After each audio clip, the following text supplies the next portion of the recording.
Hi, I'm Nikki. I'm going to talk to you today about the book I read, Diary of a Lost Girl, the autobiography of Kola Boof. This is a picture of the cover of the book. I read it on my Kindle, and this is a picture of Kola Boof. I'll start off with letting you know I wrote a script. This text is very specific.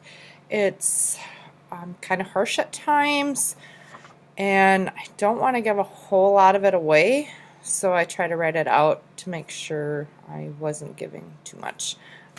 It is very detailed, very openly spoken book. It's recommended, I think, at least 18 years or older before you can read this book, which is why I couldn't find it in our school library. So I'll just get started telling you a little bit about Kola Boof.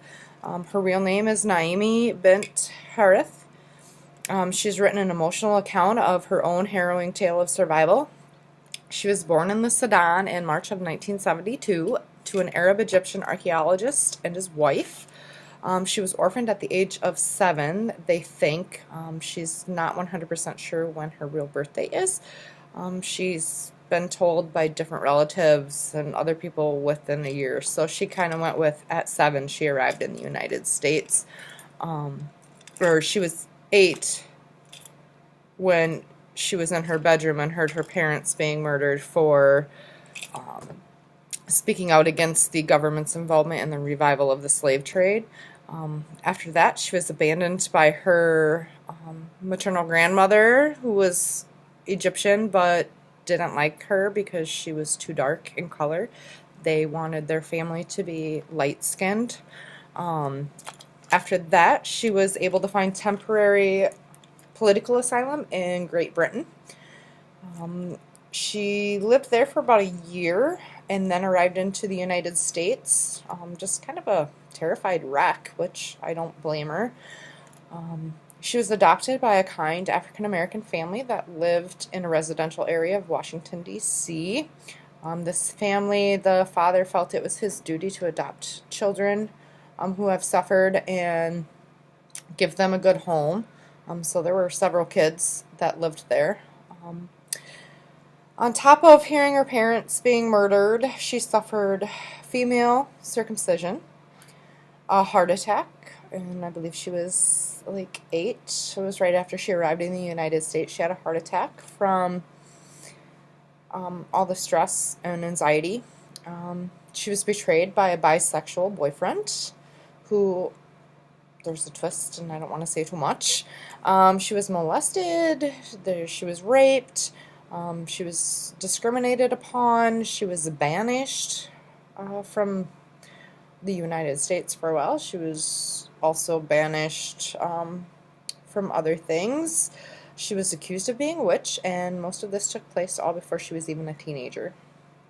It's important to note that English is not her first language, although if you listen to her now, she speaks very fluently and you would never know the difference.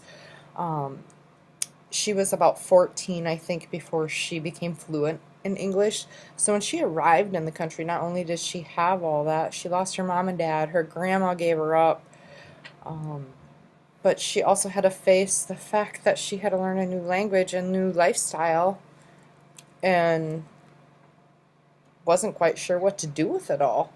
All of the challenges she would face, her biggest one is her self-hatred and second-class status she found among the black population. Speaking frankly about such banned subjects as she does, the color code caste system among the African Americans is her biggest one. She expresses how black men, or brothers, judge the worth of a black woman by how light their skin is, how Euro slender they are, the texture of their hair. Are they nappy curls? Are they straight? And she doesn't let the black women off either, or sisters as they're called in the book. Has indicated them for trying to adapt to the European standard of beauty, becoming walking billboards for general society's message that whiteness is superior. her whole life she has been surrounded by black people trying to become white, and she thinks that the white population has corrupted and um, like ruined her natural history, or the natural history of African Americans and all of their traditions. She thinks that they're all trying to become white now. Um, she would have to reserve her harshest words for Islam. Um, she is repeatedly criticized as anti-female. Um, the Islam portion is. Within the book, she discusses her assorted and romantic liaisons, ranging from being kidnapped while on a date and becoming a mistress to Osama bin Laden, as well as his mentor, Hassan al-Turabi, in 1996. To another extreme, she had an affair with a married Jewish businessman, another with a rainbow coalition of lovers above and between. And her overall stated preference are black men. As Cola states, you should not come into this book expecting to like her. She goes on to say, my purpose as a literary artist is not to be liked, but to be understood, regardless of whether I'm right or wrong. I spent my whole life being dictated to by American media and nigger media about what to believe and think. And so now it's my turn, as an African woman and womb bearer, to do the dictating. If you don't appreciate my candor, then write your own goddamn book. This one is mine. Her words. Well spoken, very openly spoken. I recommend this book, but I kind of want to aid a side of caution. There were several times I had to stop reading and like re-go through what I read and focus and process everything that had just happened to this woman. Great read. Just make sure you use some screeners so young children aren't reading some of the context. But hope you enjoy. Thank you.